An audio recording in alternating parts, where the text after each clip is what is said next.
akwephi imeko ojongene nayo ifuna kwezi taskmasters zakho wehlile namhlanje uzokhulula mntasekhaya igama lenkosi malibonga yazi ba unkohla uthi umuntu xa ethuxolela omnye umuntu angaqondi ukuzikhulula yena Isikhulula yena mntakasini.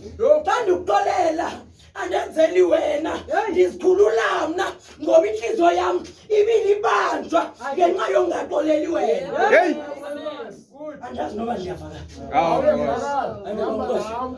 uba ndithi ndiyakuxolela baba ungacingi uba ndenzela wena okanye ndibethwa kukoyika ndikhulula ibanjwe lingaphakathi Apha kuwe bhuti. Sihamba nawe. Kozi ndibambekile ma ndijongene nawe ndifuna umgadi ubuzawuthini ukuthetha yabona uba ndilibanjwe so xa ndithi ndiyaxolela ndikhululela abanjwe ndasekhaya kawuxole wehlile uzokuhlangula Wehlile mntakasini. wathi xa ehlangula hlangule Hey! ungaqinisa inhloko mntasekhaya hlangula hlanguleka Ungazinze esonweni bhuti.